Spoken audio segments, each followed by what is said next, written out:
வணக்கம். அருள்முனைவர் ஐயப்பன் தேம்பாவணி பாடல் எண் 8, 9, 10. இன்றுலா எதிரடக்கிய கல்லெல்லாம் கடந்து இன்றுலா எழி நிமித்தனில் மருதமும் நீக்கி துஞ்சுலா நதி தொடர்ந்தது கருங்கடலோ கல்வி இன்று யாரெல்லாம் விருத்த வீடு வரிய போன்றே. ஓடுதல் ஓயாத ஆறு தனக்கு எதிரே அடுக்காக நின்ற குன்றுகளை எல்லாம் அஞ்சாமல் கடந்து வந்து குறையில்லாத அழகுடன் விளங்கிய மருதநிலத்தையும் நீக்கி பரந்த கருங்கடலையே நோக்கி தொடர்ந்து செல்லும் காட்சி அறிவுடையோர் இவ்வுலகில் உள்ள எல்லாவற்றையும் வெறுத்து மோட்சம் ஒன்றையே நாடுதலை ஒத்திருந்தது. நன்றி.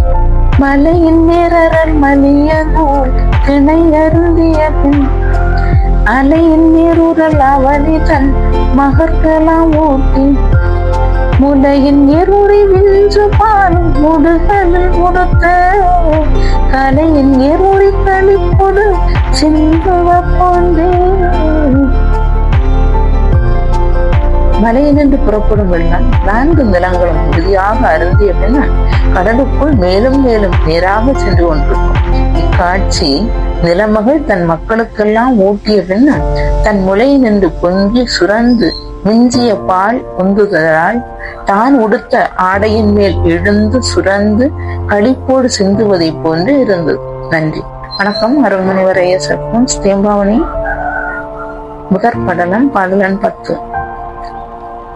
செறி மூலம் புனல் சிறை செய்து பயன்பட ஒதுக்கி வெறி மூலம் மலர் விடைந்ததை பயன் வழி விடுவார் பொறி மூலம் வழி போக்கிலது இயல்பட அடுக்கி வெறி மூலம் வர நேரவை நிறுத்தினர் கொண்டே.